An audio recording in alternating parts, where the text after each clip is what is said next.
Ici la voix de Benjamin Vincent, vendredi 25 juillet 2025. Bonjour, soyez là ou le bienvenu comme chaque vendredi dans Les Voix de la Tech, épisode 52 cette semaine. Les Voix de la Tech, c'est l'actu tech décryptée par les voix qui la font. Et l'actu tech cette semaine, eh bien, elle est très politique, une fois n'est pas coutume. Les Voix de la Tech, c'est le lieu d'expression numéro 1 des grandes voix de la tech d'aujourd'hui. Il est jeune, en tout cas pour un sénateur, tout juste 40 ans, et c'est bien, surtout que Simon Husa, élu du Morbihan et membre du groupe socialiste, écologiste et républicain, préside la commission d'enquête parlementaire sur la commande publique et ses liens avec la santé de l'économie française. On parle quand même de 400 milliards d'euros par an, dont une partie va aux géants de la tech américains, alors que nous avons, en France et en Europe, des champions d'envergure mondiale, souvent bien moins chers, et qui nous garantissent, eux, que nos données ne seront pas transmises à des gouvernements étrangers, contrairement aux entreprises américaines soumises à cette loi extraterritoriale que constitue le Cloud Act depuis 7 ans. 4 mois de travail intense donc pour cette commission d'enquête composée de 19 sénateurs avec, à l'arrivée, 67 recommandations dont une partie concerne la souveraineté numérique de la France et notamment les données de santé confiées depuis 2019 à Microsoft, des données qu'il est urgent de rapatrier sur un cloud souverain, selon le rapporteur de cette commission d'enquête, le sénateur du Nord Dany Wattebled, que vous allez entendre plusieurs fois pendant cet épisode. Microsoft, dont la suite bureautique Office est qualifiée de pompe aspirante par Simon Husa et dont il va être beaucoup question pendant ce moment qu'il m'a accordé. Microsoft, dont le président Brad Smith savourait un café à Paris dans un gobelet Starbucks, c'était ce lundi 21 juillet 2025, c'était dans le bureau de la ministre déléguée chargée de l'intelligence artificielle et du numérique. C'est Clara Chapaz elle-même qui a publié sur X 2 photos en compagnie de celui qui avait écrit le 21 mars 2018 au moment de la promulgation de ce Cloud Act aux États-Unis pendant le premier mandat de Donald Trump, je cite « Aujourd'hui est un jour important pour le droit à la vie privée dans le monde entier. Le Cloud Act crée un cadre juridique moderne permettant aux agences d'exécution de la loi d'accéder aux données au-delà des frontières. » Je vais évidemment demander à Simon Husa comment il a réagi en découvrant ces 2 photos de Clara Chapaz avec Brad Smith et ce qu'il pense du timing. Brad Smith qui n'a pas rencontré une mais 2 ministres à Paris et Rachida Dati, la ministre de la Culture, s'est félicitée de signer 3 partenariats avec Microsoft. Le premier autour du futur musée de la cathédrale Notre-Dame qui doit ouvrir en mars 2026. Le deuxième avec la BNF autour de la numérisation de 1500 maquettes des spectacles de l'Opéra de Paris. Le troisième avec le musée des arts décoratifs pour valoriser ses collections. Et de conclure sur X, je cite, « Le ministère poursuit son engagement dans la mobilisation des technologies innovantes au service de la culture ». Laissons Brad Smith profiter de Paris, mais revenons à Clara Chapaz qui a dévoilé ce mercredi 23 juillet 2025 le collège du Conseil de l'intelligence artificielle et du numérique. Il succède au Conseil national du numérique avec une présidence partagée entre Anne Bouvreau et Guillaume Poupard et 15 membres nommés pour 2 ans, renouvelables une fois, et tous sont bénévoles. Une semaine également marquée aux États-Unis, cette fois par la nouvelle offensive de Donald Trump autour de l'IA. Après l'annonce du projet Stargate à 500 milliards de dollars, c'était le 25 janvier dernier. L'IA dans le monde du travail aux États-Unis, la formation de ceux que le président appelle les travailleurs, la disparition de certains métiers avec un suivi en temps réel. Tout est synthétisé par écrit et en 28 pages dans un document baptisé America's AI Action Plan. Il est préfacé par Donald Trump et co-signé par Michael J. Kratsios, le référent tech du président, par David Sachs, son homme de l'IA et des crypto-monnaies, et enfin par Marco Rubio, le secrétaire d'État équivalent de notre ministre des Affaires étrangères. Les États-Unis qui disposent d'outils de puissance redoutables, incarnés notamment par Microsoft, Windows et Office, et vis-à-vis desquels nous faisons souvent preuve en France d'une faiblesse rédhibitoire. Ce n'est pas moi qui le dis, mais mon unique voix de la tech cette semaine, le sénateur du Morbihan Simon Husa, et j'ai beaucoup de questions pour lui. Juste le temps de vous rappeler de vous abonner aux Voix de la Tech sur toutes les grandes plateformes de podcast, Apple Podcast, Spotify ou encore Deezer. Cette semaine, ce sont 4 petites minutes d'interview supplémentaires dont vous profiterez avec la version intégrale uniquement sur Apple Podcast et Spotify. Simon Huznat, monsieur le sénateur, monsieur le président, bonjour. Bonjour. Sénateur du Morbihan, élu dans la circonscription de Vannes, membre du groupe SER, Socialiste, Écologiste et Républicain. Soyez le bienvenu dans les Voix de la Tech. Merci à vous, Benjamin Vincent, pour l'invitation. Alors, vous êtes la deuxième voix politique de ce podcast de décryptage de l'actu tech après Clara Chapaz, la ministre. Merci de venir partager votre travail pour tout ce qui concerne le numérique, le travail de cette commission d'enquête sénatoriale sur les coûts et les modalités effectives de la commande publique et la mesure de leur effet d'entraînement sur l'économie française, commission d'enquête que vous présidez. Donc le 8 juillet, c'est la date à laquelle vous avez présenté 67 recommandations, on va y revenir. Un premier rapport de plus de 400 pages, je crois. Alors, Simon Huznat, quand on dit commande publique, celles et ceux qui nous écoutent se disent sans doute, ça sent l'administration à plein nez, quel rapport avec la tech ? Alors, avant de discuter ensemble des enjeux en termes de souveraineté, de maîtrise de nos données, notamment dans le domaine de la santé, et des solutions que vous proposez, on va écouter ce que disait justement le rapporteur de votre commission d'enquête, le sénateur du Nord, membre du groupe Les Indépendants, vous l'avez dit, à l'initiative de vos travaux, Dany Wattebled. Voilà pourquoi, dans le domaine qui nous concerne, la commande publique, eh bien, c'est très important. On parle de la French Tech, on parle des entreprises innovantes, et lors de nos auditions, on a été très surpris. Qu'est-ce qu'elles demandent, les entreprises innovantes ? Elles ne demandent pas de subvention, elles demandent de la commande. Il n'y a pas de commande, puisqu'au départ, on les exclut dans les appels d'offres, dès le départ. Et on se fait un rejet par confort sur des solutions des GAFAM, parce que c'est une habitude. On a eu des éditeurs libres qui ont des solutions souveraines. On a des hébergeurs, je ne vais pas leur dire, on a Scalway, on a OVH, qui sont capables de le faire. Et qu'est-ce qu'on fait ? On va chez Microsoft. Alors on a l'impression de faire venir en Europe ou même en France des clouds, mais ça ne changera pas la fuite de données. Donc on a les moyens de le faire. Et ce qu'ils attendent, c'est une commande, un objectif. On leur dit voilà, on veut telle chose. On laisse travailler 1 an, 1 an et demi. On a des pépites, des vrais. Sauf que comme ils n'ont pas de marché, à un moment donné, on leur donne un peu de subvention par la région, un peu par la BPI, elles ne tiennent pas longtemps et après elles se font acheter. Et on a beaucoup d'exemples, on a encore des gens qui sont vraiment au très haut niveau, sauf qu'on ne leur donne pas de la commande. C'est ça qu'il faut aujourd'hui.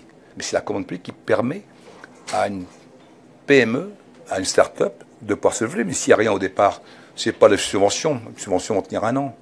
Et quand vous avez des chercheurs, quand vous avez des gens à nourrir, il faut de la commande derrière. C'est le gros point, c'est un des gros points. Et aujourd'hui, on a loupé le numérique, mais l'AI, demain matin, quand on donne notre pétrole, de toutes nos données numériques à des étrangers, mais on doit travailler. On pose la question, une donnée de santé, individuellement, c'est rien, mais 60 millions de données ensemble, vous les travaillez en AI, vous avez les futurs chemins de recherche demain matin. Mais ils ne sont pas chez nous, ils ne sont pas basés chez nous. Donc comment voulez-vous travailler ? Donc on a vraiment un souci de cohérence. Et entre le discours et les actes, je peux vous dire qu'il y a un grand fossé. Voilà, Dany Wattebled, le rapporteur donc, de cette commission d'enquête sénatoriale que vous présidez. Pas tendre sur la réalité du soutien à l'innovation française. Il faut dire que le numérique, c'est l'une des dimensions de la souveraineté économique. Exactement. Et c'est le constat que nous avons pu faire avec évidemment notre collègue rapporteur et l'ensemble des membres de la commission d'enquête. Nous étions 19 sénateurs.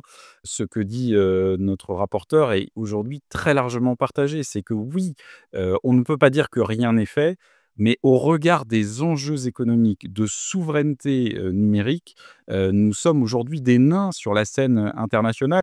Les États-Unis sont capables de déverser des milliards quand nous jouons à quelques centaines de milliers d'euros, voire quelques millions. L'exemple que je donne toujours, qui est rappelé dans le rapport que nous avons adopté à l'unanimité le 8 juillet et qui a été présenté en conférence de presse le 9 juillet, c'est celui d'AWS qui est devenu un géant mondial du cloud. Mais comment l'est-il devenu ? C'est parce que la CIA, en 2013, a accordé un marché de 600 millions de dollars à cette entreprise qui est donc devenue un géant. Mais ce n'était Ouais, pas un la géant commande par publique nature. américaine, pour le coup. Exactement, Ouais. exactement. Alors, pendant ces 4 mois, effectivement, vous avez, auditionné 160 personnes, 134 organismes, 90 heures de débat. Je crois que plus d'1 millier d'élus locaux ont aussi participé à nourrir, votre réflexion. Alors la commande publique, en France, c'est énorme, hein, c'est 400 milliards d'euros par an. Ça fait plus d'1 milliard d'euros par jour, hein, si on rapporte ça à une journée. Est-ce qu'on a une idée de la proportion de ces 400 milliards qui vont aux entreprises du numérique, qu'elles soient françaises ou étrangères, et notamment américaines? Alors, c'est une très bonne question que nous avons très largement investiguée. Donc, on voit bien cet effet levier absolument considérable. Et à l'échelle de l'Union européenne, c'est près de 2500 milliards d'euros. C'est la Cour des comptes de l'Union européenne qui le dit. Donc, nous voyons bien que là, la France et l'Europe ont tous les atouts aujourd'hui pour soutenir leurs champions, parce que des champions en matière du numérique, il en existe évidemment en Europe et singulièrement en France. Vous le Ouais. savez mieux que quiconque, vous leur donnez très régulièrement la parole dans les voix de la tech. Donc, nous avons interrogé très régulièrement nos interlocuteurs, en particulier les représentants des administrations centrales, de la direction interministérielle du numérique, et où nous avons pu voir au cours de nos travaux que les chiffres évoluaient et qu'en réalité, c'était plutôt le grand brouillard, d'où dans notre rapport un certain nombre de recommandations sur l'amélioration du pilotage par la donnée, Mmh. sujet qui fait écho évidemment aux spécialités, aux expertises des géants du numérique. Mais ça, cet élément-là est clé, c'est-à-dire que en réalité, aujourd'hui, on est dans cette zone de grand brouillard, qui correspond à ce que disait, monsieur le rapporteur, que nous partagions, à savoir qu'il y a pas de pilote dans l'avion. Donc non seulement il y a pas de pilote dans l'avion de la commande publique au sens général, on voit des distorsions majeures, des incohérences caractérisées entre les discours et les actes, où on dit: «Oui, on veut soutenir les entreprises françaises, européennes», et puis le lendemain on est capable d'attribuer des marchés aux GAFAM, entretenant d'une certaine manière volontairement cette dépendance qui empêche Ouais. d'accompagner la croissance des champions français européens. Est-ce qu'on peut dire que l'un des objectifs de la commission d'enquête que vous présidez, c'est de redéfinir les règles du jeu, dans le nouveau contexte, géopolitique et économique mondial de 2025? Alors, je me permettrai simplement de relativiser l'expression nouveau contexte. Le monde a changé, certes, là, depuis le deuxième mandat, le début du deuxième mandat de Donald Trump, mais ces C'est à grands ça que je pensais, mouvements, oui. ces grandes Mmh. transformations du monde, elles sont à l'œuvre depuis de nombreuses années. Quand on regarde la première élection de Donald Trump, quand on regarde la crise sanitaire, la guerre en Ukraine, la crise inflationniste, tous ces mouvements-là dessinaient bien, finalement, un monde où on voit des empires s'affirmer et des logiques protectionnistes se développer. C'est pas une nouveauté, et la réalité, c'est que l'Europe et la France ont pris un retard considérable en la matière, alors même que les enjeux étaient identifiés. Moi, je cite toujours cet exemple, un dossier de presse du 17 mai 2021 sur la stratégie nationale en matière de cloud, signé par Bruno Le Maire, qui dit clairement, on doit être extrêmement vigilant face au risque, de l'application de lois extraterritoriales. On est en mai 2021. 4 ans plus tard, dans le cadre de notre commission d'enquête, Mmh. nous avons fait le constat que non seulement rien n'avait bougé, mais qu'en réalité, on a plutôt aggravé les choses. Ouais. Donc, On va en reparler, hein. les yeux étaient ouverts, la prise Ouais. de conscience s'était bien produite, mais les actes ne suivaient pas et ne suivent globalement toujours pas. Et donc aujourd'hui, l'enjeu, c'est pas tant de prendre conscience de ce nouvel état des forces en présence à l'échelle internationale, c'est d'être simplement cohérent entre les objectifs que nous disons poursuivre et les moyens que nous y Mmh. mettons et les règles que nous fixons. Et donc oui, aujourd'hui, il n'y a pas de doute entre nous, en tout cas ça a été là aussi voté à l'unanimité, il faut que l'argent public des collectivités, de l'État, du secteur hospitalier à l'échelle nationale et plus largement à l'échelle européenne, soutiennent massivement nos opérateurs économiques, particulièrement dans le domaine du numérique.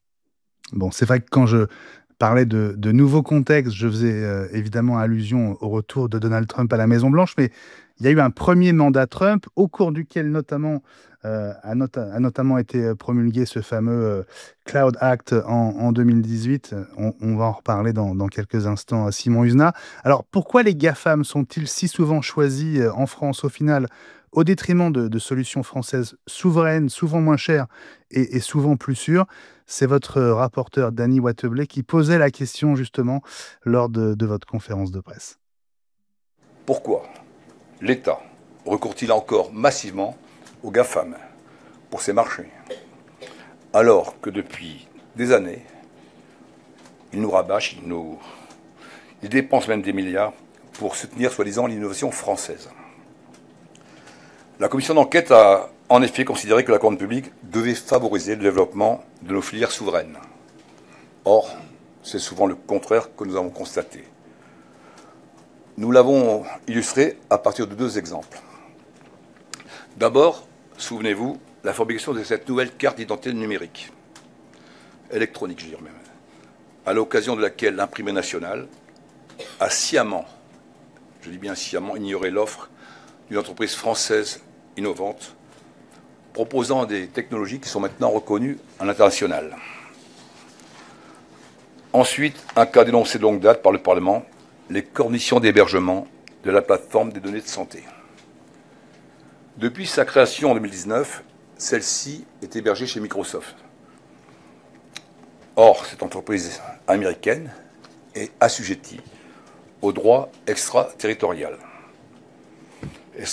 américain, qu'il s'agit des lois FISA, du Cloud Act, qui permettent au gouvernement américain d'exiger la commission des données détenues par une entreprise privée, où qu'elle soit située dans le monde, sous peine, sans même informer leurs propriétaires.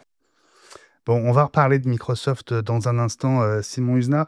Quand même, juste cet exemple, cette allusion à l'imprimerie nationale qui, je cite, a sciemment ignoré la proposition d'une entreprise française, pourtant reconnue aujourd'hui comme l'un des champions mondiaux.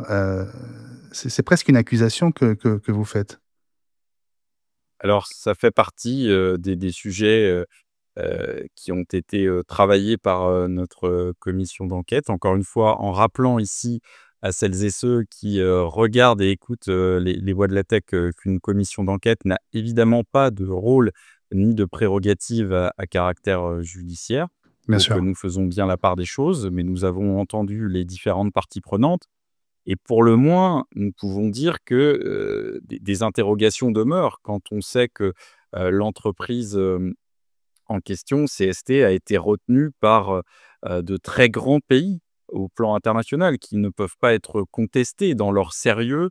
Je pense en particulier à l'Allemagne, aux États-Unis, parce que nous en avons eu la confirmation quelques heures avant la publication du rapport, pour la production des permis de conduire au Texas.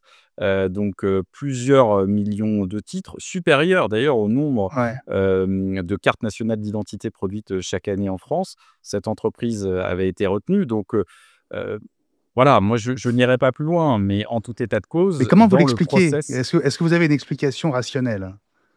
Alors là, il y aurait besoin d'approfondir le sujet, parce que du côté d'Ian Group, donc de l'imprimerie nationale, nous avons là aussi auditionné un certain nombre d'acteurs qui ont expliqué que de leur point de vue, les règles de la commande publique avaient été respectées. Donc il y a des procédures en cours, donc il ne nous appartient pas de faire le travail à la place de la justice. Mais là, très clairement, entre des annonces qui avaient pu être faites, parce que des engagements qui avaient pu être pris, et la réalité de certains choix, là, encore une fois, je parlais de zone de brouillard tout à l'heure. Là, on est plus que dans la pénombre. Donc nous avons réussi à lever quelques coins du voile, mais insuffisamment aujourd'hui pour vous apporter une réponse ferme et définitive. Mais en tout état de cause, la question et les interrogations, les doutes sont, de notre point de vue, parfaitement légitimes. Bon, on a entendu Danny Watebley citer Microsoft une première fois. On va peut-être commencer le sujet Microsoft par Bleu. Alors Blue pour certains. Est-ce que vous pouvez nous rappeler ce que c'est que Bleu ou Blue?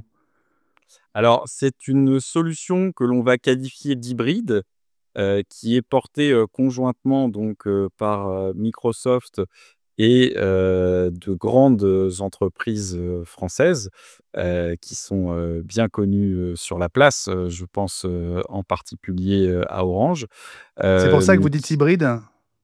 Oui, parce qu'en fait, la revendication, pour l'instant, enfin que portent, les, acteurs de ces solutions, parce qu'il y en a d'autres, hein, il n'y a pas que Bleu, c'est de dire, on répond à l'objectif de souveraineté. Alors pour l'instant, ils n'ont pas obtenu la qualification SecNumCloud par l'ANSSI, c'est un processus qui est en cours.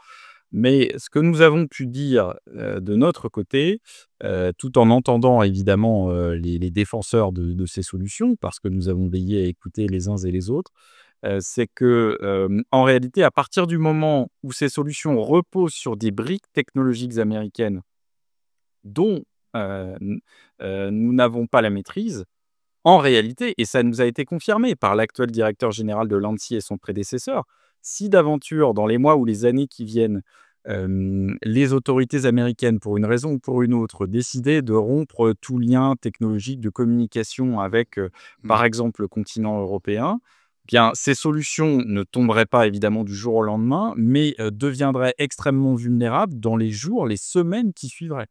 Donc, de notre point de vue, c'est en réalité reculer pour mieux sauter et c'est l'une des forces, on ne va pas se le cacher, des GAFAM, en particulier de Microsoft, de pouvoir, continuer à entretenir cette dépendance parce qu'ils ont bien conscience qu'aujourd'hui, ces objectifs de souveraineté sont de plus en plus portés, en particulier par les pouvoirs politiques, qu'il convient d'y apporter des réponses et donc ils ont trouvé ce biais mais qui pour nous, n'est pas une solution, durable et acceptable sur le temps long parce qu'encore une fois, c'est pénaliser en dernier ressort l'émergence de champions, français et européens.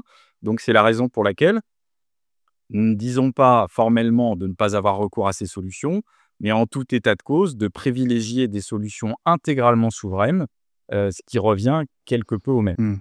Alors je ne sais pas si vous y êtes allé récemment, mais sur son site, hein, son site web officiel, Bleu est présenté, et j'ouvre les guillemets, comme une entreprise de services cloud française indépendante, fondée par Capgemini et Orange, pour offrir la suite de collaboration et de productivité Microsoft 365, ainsi que les services Microsoft Azure dans un cloud français sécurisé, ayant vocation à obtenir la qualification SecNumCloud 3.2 de l'ANSSI.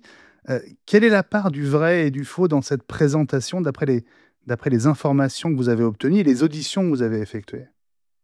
Factuellement, juridiquement, ce qui est écrit, ce que vous avez lu, est vrai.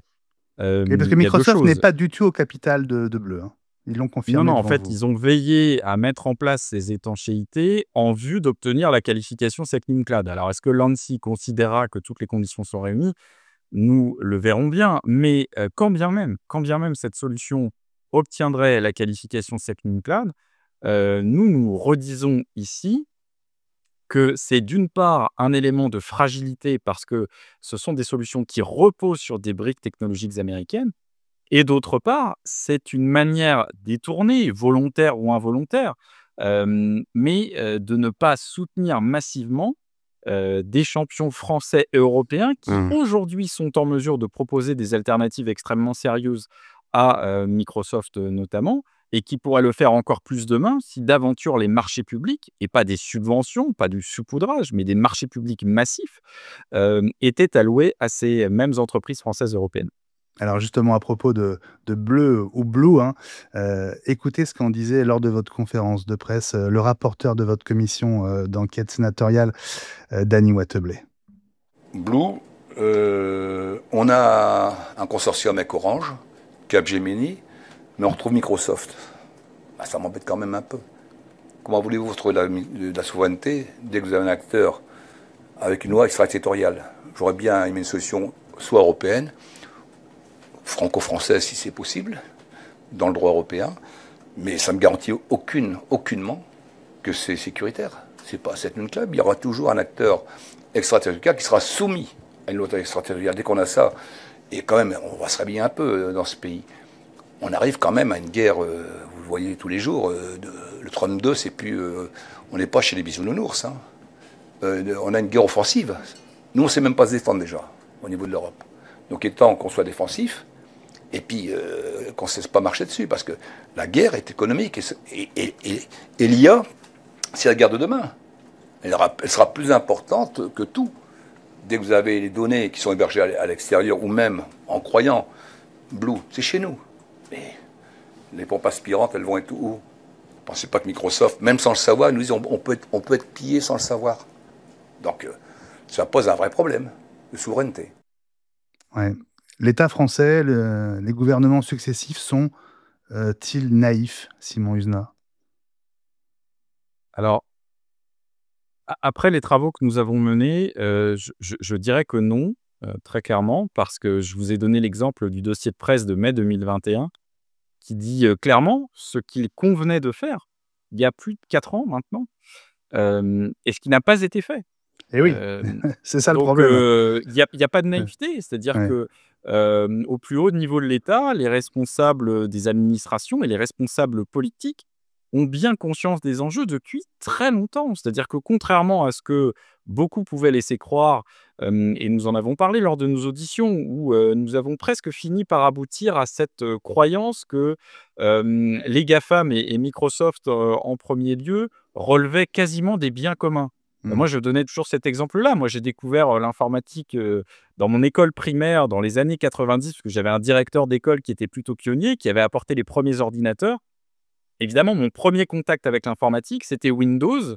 À l'époque, Windows 95, avec ce bruit si caractéristique. Et puis, c'était la suite Office avec Word, Excel. Et en réalité, on a les uns et les autres systématiquement baignés dans cet univers. Et donc, on a presque fini par croire que comme l'air qu'on respirait ou que l'eau qu'on buvait, c'était finalement des biens communs au service de l'intérêt général. Or, c'est faux depuis très longtemps et finalement depuis le départ. Ce sont des outils de puissance pour les États-Unis. D'ailleurs, Alain Juillet, que nous avons auditionné, l'ancien haut responsable en matière d'intelligence économique, nous l'a bien dit et redit. L'État américain mobilise toutes ses forces, tout son appareil, à la fois en défensif pour limiter l'arrivée de concurrents extérieurs sur le marché américain et en offensif pour aller cibler des marchés à l'étranger.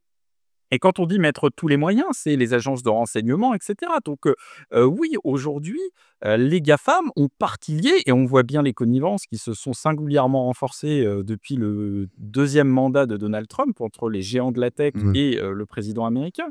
Donc non, de mon point de vue, il n'y a pas de naïveté, mais il y a une faiblesse rédhibitoire, une forme de mollesse française et européenne qui nous conduit dans une impasse. Et aujourd'hui, on le redit, hein, c'est le titre du rapport, c'est l'urgence d'agir avant la sortie de route. Si nous n'y prenons pas garde, parce qu'on n'a pas parlé des Chinois, mais ils sont aussi extrêmement actifs et puissants, Bien sûr. L'Europe et la France pourraient, si nous n'y prenons pas garde encore une fois, mais disparaître de la scène numérique, alors même que nous avons des champions qui ont demain une vocation mondiale.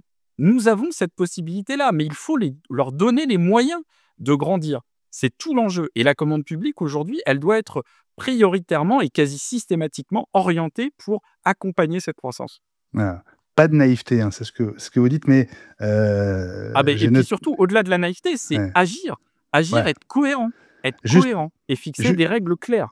Justement, 67 recommandations dans votre rapport. La recommandation numéro 16, c'est l'urgence du rapatriement des données qui sont actuellement chez Microsoft. Microsoft, on va continuer d'en parler. Vous imaginez que j'ai été très attentif le 10 juin dernier lors de l'audition d'Anton Carnio, le directeur des affaires publiques et juridiques de Microsoft France. Il était entendu sous serment, donc il n'a pas pu couper à la question qu'on attendait, et c'est à nouveau Danny Wattebley, le rapporteur de cette commission d'enquête, qui lui a posé. Microsoft est soumis au Cloud Act, qui permet aux autorités arméniennes d'accéder aux données stockées en Europe. Comment pouvez-vous garantir, bien sûr vous l'avez dit un petit peu dans vos propos préliminaires, avec des preuves concrètes, que les données des institutions publiques françaises gérées via les contrats de l'UGAP ne seront jamais transmises aux autorités arméniennes, sur injonction bien sûr? Si oui, quel mécanisme technique, vous en avez parlé un petit peu, et juridique précis empêche cet accès? Alors, d'un point de vue juridique, donc, nous engageons contractuellement vis-à-vis de nos clients. Et bien sûr, dans nos clients, il y a aussi le secteur public, à résister à ces demandes lorsqu'elles ne sont pas fondées. Et nous avons un système très rigoureux en place qu'on a initié sous l'ère Obama et en agissant en justice pour obtenir des concessions de la part du gouvernement américain. Et notre processus consiste à, d'une part, analyser très précisément la validité d'une demande, de la rejeter si on estime qu'elle est infondée, de demander à ce qu'elle soit réorientée vers le client autant que possible. Lorsque la conclusion, c'est que ce n'est pas possible de la réorienter vers le client, nous répondons dans des cas extrêmement précis et limités. Le gouvernement ne peut pas faire des demandes qui ne sont pas définies précisément avec un scope étroit. Et dernière étape, il y a aussi des aspects techniques que je te laisserai développer, mais aussi, il est important aussi de dire que si jamais nous devons communiquer, nous demandons aussi à pouvoir notifier le client qui est concerné. Est-ce que, en cas d'une injonction fondée américaine, vous êtes tenu de donner? Si la conclusion de tout ce processus que je vous ai décrit est qu'on est obligé de les donner, on les donnera. Vous représentez Microsoft France auprès des décideurs publics. Êtes-vous personnellement prêt à garantir sous serment devant cette commission que les données des citoyens français confiées à Microsoft via l'UGAP ne seront jamais transmises à des sociétés étrangères sans l'accord explicite des autorités françaises? Sinon, comment expliquez-vous cela? Juste pour bien comprendre, à des sociétés étrangères, vous avez dit? Non. Sous injonction du gouvernement américain, que ces données françaises confiées à Microsoft par l'UGAP ne seront jamais transmises à des autorités étrangères. Mais on sait surtout dans le contexte actuel, plutôt américaine, sans l'accord explicite des autorités françaises. Non, comme je vous l'ai dit, je ne peux pas le garantir, mais aujourd'hui, ce n'est pas arrivé. Encore une fois, il ne s'agit pas d'être paranoïaque, ce n'est pas le sujet, mais d'être simplement factuel. C'est-à-dire que quand Microsoft nous dit non, mais nous sommes dans une logique de transparence, nous produisons les rapports, etc., mais tout cela, c'est purement déclaratif. C'est-à-dire qu'en réalité, si Microsoft décide de faire apparaître un incident sur 2 ou même 0 sur 2, personne n'en saura jamais rien. Parce que, encore une fois, les lois extraterritoriales américaines, vous avez parlé du FISA Act, le FISA, pardon, Du parce Cloud que Act, ouais. le mot acte est dans l'acronyme FISA, mais ou du Cloud Act. Et en réalité, les États-Unis, aujourd'hui, ont tous les moyens de pouvoir exiger des entreprises américaines la communication de données sans que les propriétaires de ces données en soient avisés. Donc, quand Microsoft nous dit « Non, mais vous inquiétez pas, comptez sur nous pour la transparence », à partir du moment où on n'est pas en mesure de vérifier ces faits, pour nous, ça n'a aucune valeur. Et vous l'avez rappelé, il le témoignait sous serment, parce que c'est le propre des auditions plénières d'une commission d'enquête parlementaire. Et donc, leur réponse négative est tout simplement conforme à l'état du droit aujourd'hui, qui s'applique aux États-Unis, où l'Europe aujourd'hui pourrait et est déjà une victime. Donc, moi, je l'ai aussi interrogé sur la transmission de la clé de cryptage à Outlook à la NSA dans le cadre du programme PRISM. Alors, visiblement, ils n'avaient pas les informations. Ils nous ont apporté quelques éléments complémentaires démentant cette information qui est pourtant était très largement partagée. Donc ils ont assuré ne pas avoir transmis la clé de en décryptage tout à cas, c'était un élément... ils apportaient des garanties en la matière. Or, on voit bien que ces garanties sont très largement insuffisantes. Et d'ailleurs, c'est vrai aussi en matière de sécurité, où on le voit bien, les solutions en open source aujourd'hui sont beaucoup plus sûres, parce que vous avez des communautés de développeurs qui peuvent, en l'espace de quelques heures, quand une brèche est identifiée, la colmater. Et donc, c'est pas pour rien d'ailleurs qu'en France, la gendarmerie aujourd'hui est sous Linux. Et quand vous voyez les conséquences pour la police nationale qui est restée sous Windows, qui doit changer des milliers de postes pour plusieurs millions d'euros, alors quand on nous dit oui, les solutions Microsoft, c'était l'un des arguments, sont moins chères. En réalité, c'est faux. C'est-à-dire que le prix d'appel est moins cher, mais une fois que vous êtes captif, vous subissez des hausses de prix et ensuite la dépendance jusqu'au matériel où vous devez changer. Moi, j'avais l'exemple d'un centre hospitalier à proximité de Vannes, centre hospitalier Basse-Vilaine, qui doit changer ses 20 postes informatiques qui fonctionnent pourtant parfaitement pour pouvoir passer à Windows 11. Eh bien, ils vont devoir le faire en 2 fois. Un premier changement de 10 postes pour 10 000 euros. 10 000 euros, donc on voit bien les conséquences financières, environnementales. Mmh. Et donc, quand on parle de souveraineté économique, c'est un enjeu bien plus large. Et quand on dit soutenir nos champions français et européens, c'est en réalité bon pour l'emploi local, pour l'écosystème recherche et développement avec nos universités, c'est bon pour l'environnement et c'est bon pour nos concitoyens, pour la sécurité de nos données. C'est absolument indispensable, donc ça doit faire partie très clairement Mmh. des priorités des semaines à venir pour nous. Simon Huznat, quand Anton Carnio, le directeur des affaires publiques et juridiques de Microsoft France, euh, affirme qu'il ne peut pas garantir qu'il ne transmettra jamais de données personnelles d'utilisateurs français au gouvernement américain, franchement, est-ce que vous avez vraiment été surpris? Est-ce que vous êtes tombé de votre chaise? Parce que le Cloud Act, ça fait 7 ans qu'il est entré en vigueur aux États-Unis, on le savait déjà. Mais complètement, mais non, non, enfin, c'était tout simplement on voyait bien qu'avec, parfois, des périphrases, des sortes de détours, pour, rassurer, les uns et les autres, se cachait une réalité qu'en réalité tout le monde connaît. À partir du moment où, vous travaillez sur ces sujets, et nous, nous avions identifié dès le début de nos travaux, c'est la raison pour laquelle nous avons conduit aussi ces auditions et donc nous souhaitions simplement, obtenir confirmation de ce que nous disions, et de ce qui nous conduit justement à formuler plusieurs recommandations pour sortir de cette spirale d'une dépendance, qui est extrêmement néfaste au plan économique, au plan, écologique et au plan démocratique. Comment il faut s'y prendre pour se désengager heu, de l'addiction à Microsoft notamment? Beh, il faut une volonté politique, on regarde alors, tout ne sera pas simple évidemment, mais ce qui se passe au Danemark par exemple, qui a annoncé, sa sortie, de ces écosystèmes.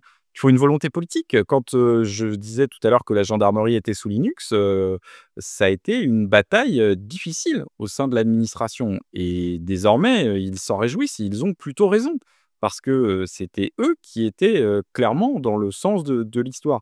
Donc, c'est cette volonté politique qui doit être prise au plus haut niveau et tenue comme telle. Honnêtement, moi, je dois vous avouer que, j'ai vu, quelques extraits, des photos et cetera, du rendez-vous entre le patron de Microsoft et Clara Chapaz, là, très, très récemment. Bon, nous ne sommes pas opposés au dialogue, évidemment, avec les géants américains. Ils ont un rôle à jouer et ce sont des acteurs qu'il convient de respecter. Mais aujourd'hui, l'heure est grave et ce n'est pas exagéré que de le dire, à l'échelle nationale comme européenne et donc pour toutes les raisons que j'ai évoquées tout à l'heure, il faut que nos responsables politiques, en particulier au gouvernement, pour le Parlement, nous allons, nous, prendre nos responsabilités, mais fassent le nécessaire en termes d'orientation et surtout de moyens, budgétaires, d'outils aussi, juridiques pour faciliter le recours aux solutions françaises et européennes qui, je vous le redis, nous les avons entendues, sont prêtes. Mais désormais attendent le changement d'échelle et la commande publique peut, indéniablement jouer ce rôle d'effet levier. Dans ce contexte et dans le contexte de ce que vous avez, appris et compris pendant ces 4 mois, cette rencontre entre Clara Chapaz et Microsoft, elle vous semble, déplacée, hors Je n'ai pas le sujet? détail, Ouais. je n'ai pas le détail Elle de vous ce qui s'est choque? dit. Le symbole me semble pour le moins malheureux. Mmh. Voilà, je n'en dirai pas plus, mais après, les travaux que nous avons pu conduire et qui, eux-mêmes confirmaient un certain nombre, d'actions, d'alertes qui avaient été lancées par des collègues. Là, nous avons pu aller plus loin, sur ce sujet. L'heure, encore une fois, elle devrait être, à la mobilisation générale et pas simplement sur des discours. Parce que l'on regarde Emmanuel Macron ou ses ministres successifs, ah ben oui, c'était le coup de menton permanent, c'était, «Vous inquiétez pas, on va faire le nécessaire, tout va changer» et cetera et la réalité, c'est que, nous ne sommes collectivement pas au rendez-vous. Et encore une fois, il faut comparer ce qui est comparable. Quand on raisonne en dizaines de milliards aux États-Unis, au bas mot, nous sommes à l'échelle française évidemment, mais à l'échelle européenne, sur On est sur une quelques centaine de dizaines de milliards millions. maintenant sur l'IA quand Par-ci par même. Oui, Ouais. non, mais alors là, maintenant sur l'IA, mais encore une fois, il faudra voir, qui Mmh. bénéficie effectivement, de ces sommes annoncées. Parce que, quand, nous avons, derrière des recours directs ou indirects à des entreprises, extra-européennes, avec toujours les mêmes arguments: «Ah mais c'est une question de sécurité, c'est une question d'efficacité, une question de robustesse». Mais en réalité, sur tout cela, les acteurs, français et européens nous ont dit et redit qu'ils étaient prêts. La plateforme des données de santé, le Health Data Hub, nous aurions été prêts dans les temps. Alors, peut-être à quelques mois près, il y aurait eu du retard en 2019, mais en réalité en 2019, on disait: «Vous inquiétez pas, on va travailler sur une solution souveraine» et 2025, 6 ans plus tard, après le début de nos travaux, nous apprenons, la publication d'un marché pour, une solution intercalaire. C'est même pas la solution définitive, c'est une solution intercalaire. Donc, et ce que nous disaient les opérateurs européens, oui, peut-être qu'à l'instant T, on était un peu en retard par rapport à ce que des géants américains pouvaient produire. Mais en l'espace de quelques mois, et tout ça, ça s'anticipe. Mmh. Si les pouvoirs publics avaient mis les moyens, nous aurions été en capacité aujourd'hui de disposer d'une solution française, européenne, souveraine, moins chère. Voilà, c'est aussi ça, une Ouais. question d'efficacité de la dépense publique. Bon, il a beaucoup été question de Microsoft évidemment, mais quid, des autres, GAFAM? Est-ce que vous avez souhaité entendre, Apple, Meta, Google ou Amazon? Alors là, très clairement, encore une fois, dans les délais qui, Mmh. nous étaient impartis, nous avons rencontré un très grand nombre, d'acteurs, mais il est clair que, pour nous, alors après il y avait des données, il y a des études qui ont été réalisées et que nous avons, compilées et intégrées dans notre rapport, mais l'acteur le plus emblématique, c'est Microsoft. Et pour quelle raison? C'est parce que notamment, la suite, bureautique, en réalité, constitue, une pompe aspirante. C'est-à-dire que on le voit bien d'ailleurs, beaucoup de marchés, évoluent de cette façon-là. C'est-à-dire que vous aviez des acheteurs publics Mmh. qui utilisaient la suite Office, et puis Microsoft explique que maintenant, avec Microsoft 365, vous avez Teams, et cetera, vous gagnez en fonctionnalité. Donc finalement, c'est une forme de continuité, alors qu'en réalité, c'est bien plus qu'une continuité, parce que cette solution emporte l'hébergement de données et donc l'application de lois extraterritoriales. Mais donc, c'est ce circuit qui est extrêmement pervers dans l'absolu, mais qui est lié à cette dépendance Mmh. historique. Et en réalité, même s'il n'y a en effet pas que Microsoft, aujourd'hui, l'acteur principalement concerné, parce que c'est celui qui opère un très grand nombre de postes informatiques dans l'administration, qu'elles soient d'État ou de collectivités territoriales ou même de nos hôpitaux, c'est bien Microsoft. Et on l'a vu avec le marché éducation nationale, sur lequel, là aussi, nous Mmh. avons eu l'occasion d'auditionner de nombreux acteurs concernés. Alors donc vous avez, formulé 67 recommandations. Comment, elles peuvent sortir du rapport pour passer dans la vie réelle? Comment les faire, appliquer et si vous y croyez, dans quel délai ce serait possible? Alors, non seulement, on y croit, mais on va se donner les moyens de les mettre en œuvre. Alors certaines d'entre elles, relèvent, du pouvoir réglementaire, peuvent faire Mmh. l'objet, de décisions, de l'exécutif, extrêmement rapides. Donc, nous avons déjà commencé ce travail, continuer à plaider pour que ces décisions, soient prises. Nous avons entendu, l'annonce, du Premier ministre, dans le cadre, de son plan budgétaire où, il a fait quelques mentions relatives à la commande publique, en particulier pour, évoquer, la préférence européenne que nous défendons, bec et ongles, et une réforme ou en tout cas une évolution de l'UGAP qui est, la principale centrale d'achat aujourd'hui utilisée par les pouvoirs publics et qui joue un rôle clé aussi en matière de prescription et de conseil sur, les solutions et les services numériques. Donc, mais au-delà, de ces éléments, il y a tout ce qui relève du législatif et donc là, c'est Mmh. notre propre, initiative. Donc nous allons faire le nécessaire comme le rapporteur Dany Wattebled, l'a annoncé lors de la conférence de presse, avec probablement plusieurs textes, Ouais. qui seront déposés, dans, les tout prochains mois. en tout cas avant la fin de cette année. Ça, c'est clair. Alors ensuite, il y a l'examen classique, l'examen par le Sénat, puis par l'Assemblée nationale dans le contexte politique que nous connaissons et qui peut parfois être assez incertain, mais pour autant, nous le voyons bien et c'est pas pour rien que notre rapport a été adopté à l'unanimité. Il y a un consensus assez fort sur ces sujets en matière, en particulier de souveraineté. Et puis le deuxième grand point qui là n'est pas directement dans notre main, mais à travers la diplomatie parlementaire, nous allons pouvoir accompagner ces mouvements.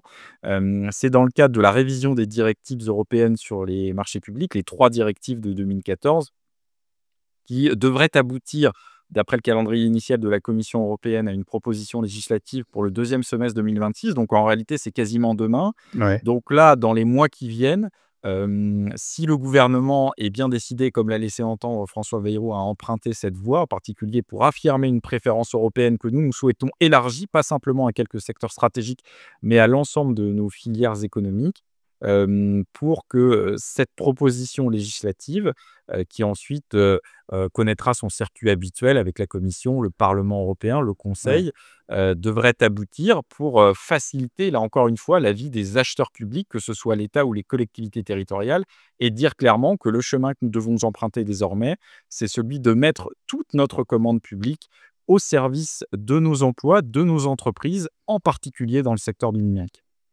Bon, je vous parlais des délais parce que je pense à la loi SRN qui, sur le papier, impose depuis plus d'1 an de recourir à une solution cloud souveraine.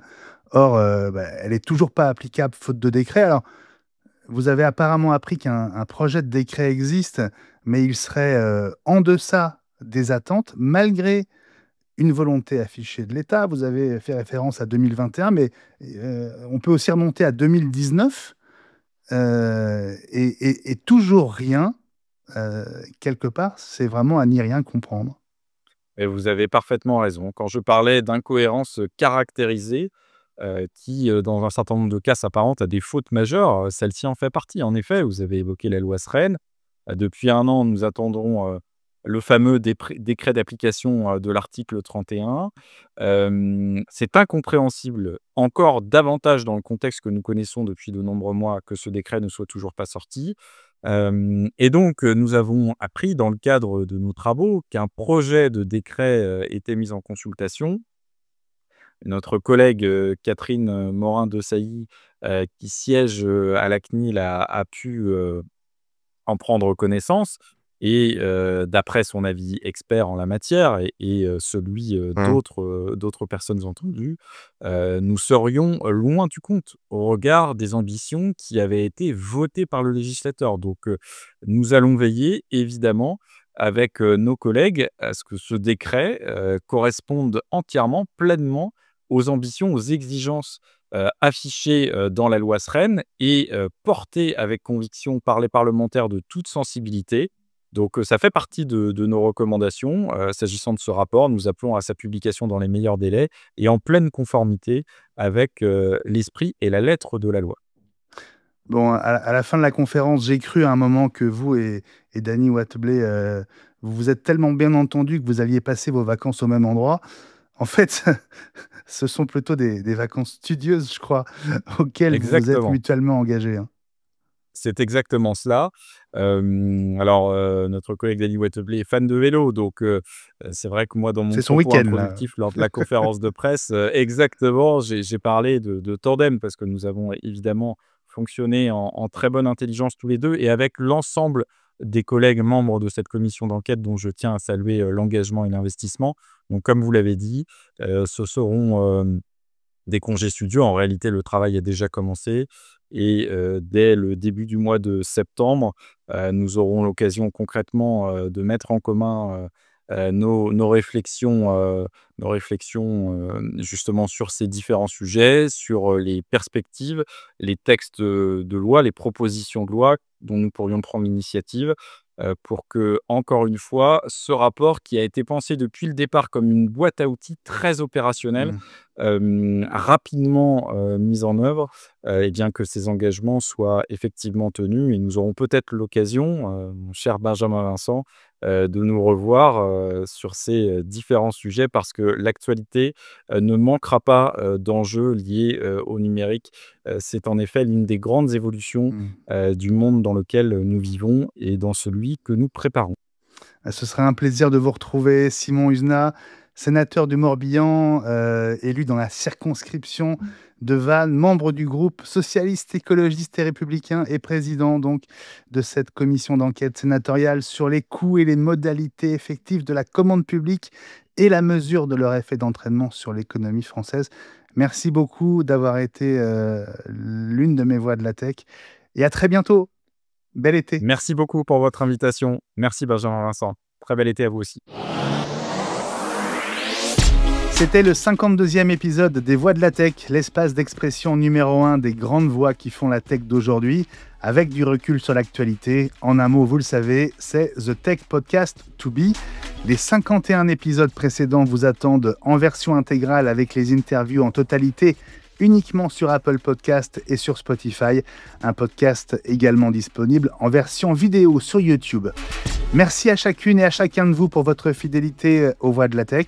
Elles seront de retour vendredi prochain. Nous serons le 1er août 2025 et j'espère que cet épisode 53 vous accompagnera sur la route de vos vacances.